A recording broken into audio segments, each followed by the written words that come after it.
कदाचित. आता आई बाबांच्या गावी कशी जाणार मी?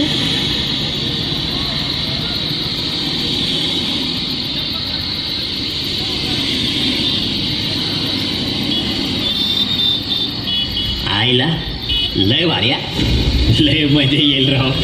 पाखरू घरगुती दिसतंय. ऐ चल येते का? कोण आहे तुम्ही? प्लीज लांब राहा माझ्यापासून. ए तो ना चल ना.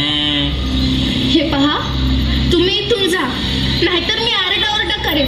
वाचवा, वाचवा, कोणीतरी वाचवा. कोणी आहे का इथे? वाचवा प्लीज.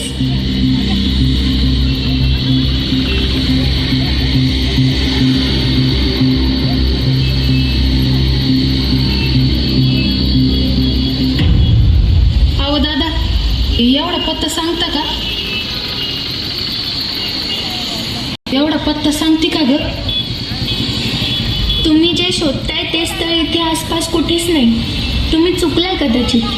बाय ग, आता काय करू? लिहिता वाचता येत नाही म्हणून चुकीच्या गाडीत चढले वाटतं. बस चुकली ना की गाव चुकतं, आणि निवड चुकली की आयुष्य. म्हणजे काही नाही. घरात एखाद्या व्यक्तीवर जनावरांनी हल्ला करावा तसं मारलंय मला, आणि म्हणून बाहेर आले तर इथे जनावरच जनावर दिसत आहे.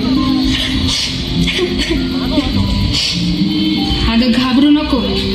मला एक सांग, तू असं इथं बसण्यापेक्षा तुझ्या आई बापाकडे का नाही जात ग? आई वडिलांकडे जाण्यासाठीच इथे येऊन थांबली, परंतु उशीर झाल्यामुळे गाडी निघून गेलेली. आणि तिथे गेले तरी काय होणार म्हणा? ज्यांना त्यांनी फुलासारखं वाढवलं त्या आपल्या पोटच्या गोळ्याची ही अशी झालेली अवस्था पाहून आई वडिलांना काय आनंद होणार आहे म्हणा? खूप खसतील होते, खूप खसतील. कधी कधी वाटतं ना, माझ्या ऐवजी त्यांना मुलगा व्हायला हवा होता. त्याने म्हातारपणी त्यांना सांभाळलं असतं, त्यांच्या आजारपणात त्यांची सेवा केली असती.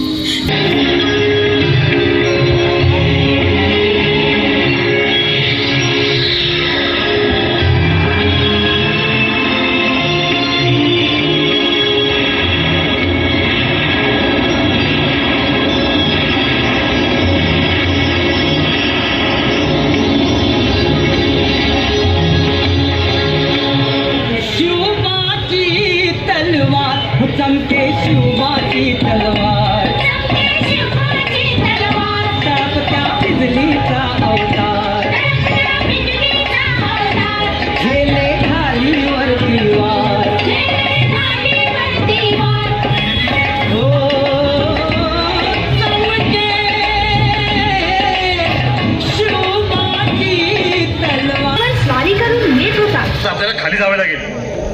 ज्योतिबा, जर समाधी नाही सापडले ना, रात्रीचा मुक्कामा म्हणे